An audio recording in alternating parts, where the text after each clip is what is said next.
بسم اللہ والصلاۃ والسلام علی رسول اللہ۔ ایک سوال ہمارے پاس آیا کہ یہ حدیث ہے کہ جو بندہ اذان کے وقت باتوں میں مشہور رہتا ہے تو اس کا ایمان ضائع ہونے کا خوف ہے؟ یہ حدیث نہیں ہے، بزرگوں کا قول ہے۔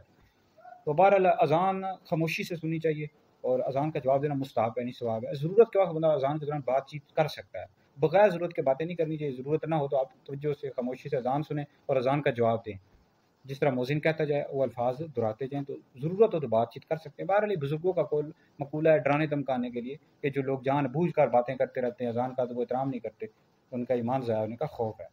باقی کوئی علم دین میں مشغول ہو تو وہ پڑھ سکتا ہے، لیکن بہتر یہ ہوتا ہے کہ آپ اذان کا جواب دیں، توجہ سے اذان سنیں۔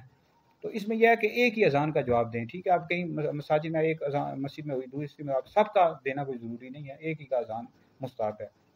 اور باقی یہ ہے کہ اب بعض ہمارے اکابر علماء نے لکھا ہے کہ اذان کا جواب دینا تو مستحب ہے، اذان جواب سے مراد یہ ہے کہ آپ جماعت کے لیے نماز کے لیے چل کر جائیں مسجد میں، تو یہ واجب ہے، ضروری ہے۔ تو بہرحال اذان کا جواب دینا چاہیے، جو مستحب ہے، باتیں نہیں کرنی چاہیے، خاموشی سے سنیں، اذان کا جواب دیں، اور جب اذان ہو چکے تو آپ مسجد میں جائیں اور نماز ادا کریں۔